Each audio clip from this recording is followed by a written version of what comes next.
1 सप्टेंबरपासून ऑटो टॅक्सीचं भाडं वाढणार आहे. पाकिस्तानमधील रावळपिंडीमध्ये लष्कर का तैनात करण्यात आलं? देशातील 10 राज्यांमध्ये मुलांनी शाळा सोडून रस्त्यावर का उतरून आंदोलन सुरू केलं? कांदे महाग झालेत.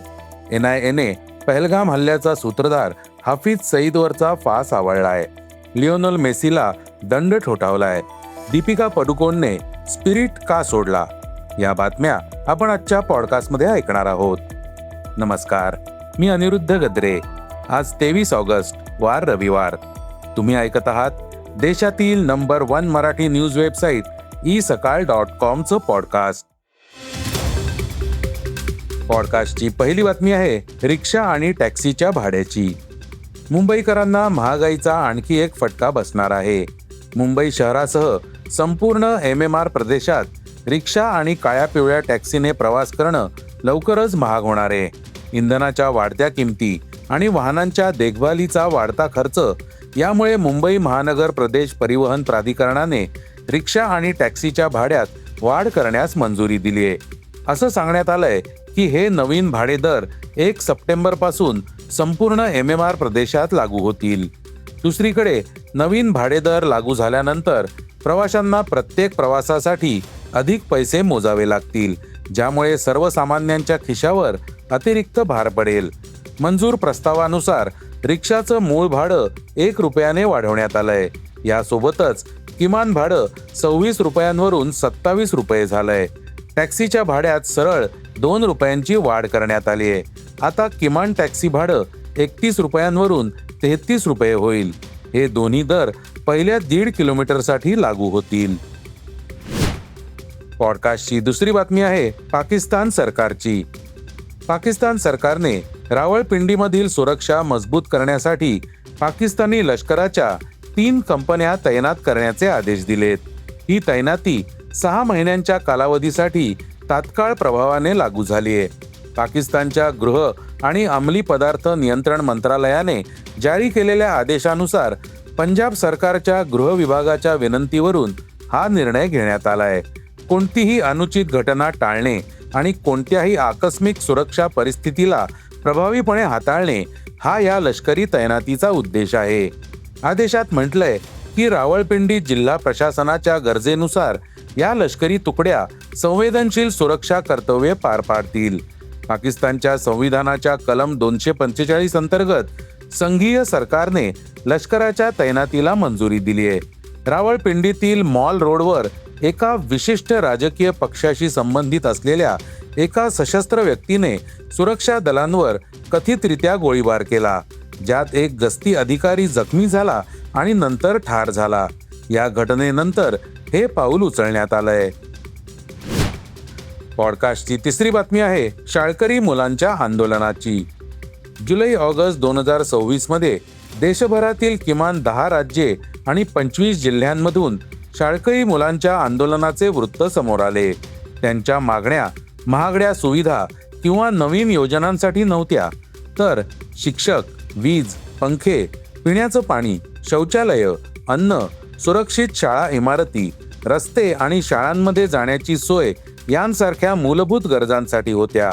28 जुलै रोजी उत्तर प्रदेशातील फतेहपूर येथे अनेक महिन्यांच्या तक्रारींनंतर वीज पुरवठा खंडित होणे, पंख्यांचा अभाव, तुटलेली बाकं, अस्वच्छ पाणी आणि खराब शौचालय यांसारख्या समस्यांविषयी तक्रार करत इयत्ता 6वी ते 12वीच्या शेकडो विद्यार्थ्यांनी आंदोलन केलं. त्यानंतर लखनौसह उत्तर प्रदेशातील किमान 5 इतर जिल्ह्यांमधूनही अशाच प्रकारच्या आंदोलनांची नोंद झाली. मध्य प्रदेश, राजस्थान, महाराष्ट्र, ओडिशा, बिहार, छत्तीसगड, झारखंड आणि पंजाब यांसारख्या इतर राज्यांमधील विद्यार्थ्यांनीही अशाच प्रकारच्या समस्यांबद्दल आवाज उठवला. या आंदोलनांचे कारण केवळ प्रत्येक शाळेतील स्थानिक समस्या आहे असे म्हणणे कठीण आहे, कारण सरकारी आकडेवारीतूनही त्रुटी उघड होतात. पॉडकास्टची चौथी बातमी आहे कांद्याच्या दराची. सणासुदीच्या दिवसांपूर्वीच साखरेच्या वाढत्या दरांमुळे लोक चिंतेत होते. आता कांद्याचे भावही वाढू लागलेत. गेल्या काही दिवसात देशाच्या अनेक भागांमध्ये दरात मोठी वाढ झाली आहे.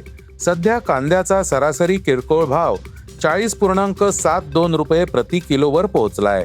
मात्र दिल्ली, NCR, मुंबई आणि कोलकाता यांसारख्या प्रमुख महानगरांमध्ये कांदा 50 ते 60 रुपये प्रति किलो दराने विकला जातोय.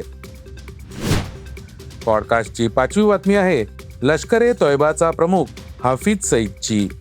पहलगाम दहशतवादी हल्ल्याचा सूत्रधार आणि लष्कर-ए-तोयबाचा प्रमुख हाफिज सईद याच्या विरोधात कायदेशीर कारवाई करण्याची तयारी NIAने केली आहे. जम्मू येथील NIA न्यायालयाने अजामीनपात्र वॉरंट जारी केल्यानंतर भारत आता लाहोरमध्ये असलेल्या हाफिज सईदला न्यायालयाचे समन्स बजावण्याचा प्रयत्न करतोय. जम्मू येथील विशेष NIA न्यायालयाने हाफिज सईदच्या विरोधात अजामीनपात्र वॉरंट जारी केल्यानंतर त्याला समन्स पाठवण्याची प्रक्रिया आता सुरू केली जातीये. परराष्ट्र मंत्रालयामार्फत राजनैतिक मार्गांनी पाकिस्तानमधील लाहोर येथे हे समन्स बजावण्याचा प्रयत्न केला जाईल. पॉडकास्टची 6वी बातमी आहे क्रीडा क्षेत्रातून. अमेरिकेतील MLL लीगमधील इंटर मियामी आणि फिलाडेल्फिया यांच्यातील सामना 2-2 अशा बरोबरीत सुटला. परंतु वेगळ्याच कारणामुळे हा सामना चर्चेत राहिला. सुपरस्टार लिओनेल मेसीने शरीरवेधी कृती केल्याबद्दल आर्थिक दंड करण्यात आला. दंडाची रक्कम मात्र उघड करण्यात आली नाही. मेसीने क्वीन सुलेवान याच्या मानेच्या खाली थप्पड मारली. त्याचवेळी या दोघांमध्ये शाब्दिक चकमकही घडली. या सामन्यात मेसीने एक गोलही केला आणि एका गोलला सहाय्य केलं. पॉडकास्टची शेवटची बातमी आहे अभिनेत्री दीपिका पदुकोणची. बॉलिवूडची आघाडीची अभिनेत्री दीपिका पदुकोण एप्रिल 2025 मध्ये संदीप रेड्डी वांगा यांच्या पॅन इंडिया आणि बहुप्रतीक्षित स्पिरिट या चित्रपटातून बाहेर पडली. यामुळे मोठा वाद निर्माण झाला आणि अभिनेत्रीच्या या प्रोजेक्टमधून बाहेर पडण्याबद्दल विविध तर्कवितर्क समोर आले. संदीप यांचा भाऊ प्रणॉयने दीपिकावर नफ्यात वाटा मागितल्याचा आरोप केलाय. या घडामोडीशी संबंधित एका सूत्राने आता एक नवीन कारण उघड केलंय. या घडामोडीशी संबंधित एका सूत्राने खुलासा केला की अभिनेत्रीला चित्रपटाच्या कथेची फक्त एक ओळ सांगितली होती. तिला संपूर्ण कथा ऐकवली गेली नव्हती आणि संपूर्ण पटकथा ऐकल्याशिवाय ती कधीही चित्रपटासाठी होकार देत नाही. हे होतं isakal.comचं पॉडकास्ट, अर्थात सकाळचं पॉडकास्ट. उद्या पुन्हा भेटूयात. हे पॉडकास्ट तुम्हाला कसं वाटलं जरूर कळवा. त्याला रेटिंग द्या आणि इतरांना रेकमेंड करा. धन्यवाद. Script and research by Vrushal Karmarkar.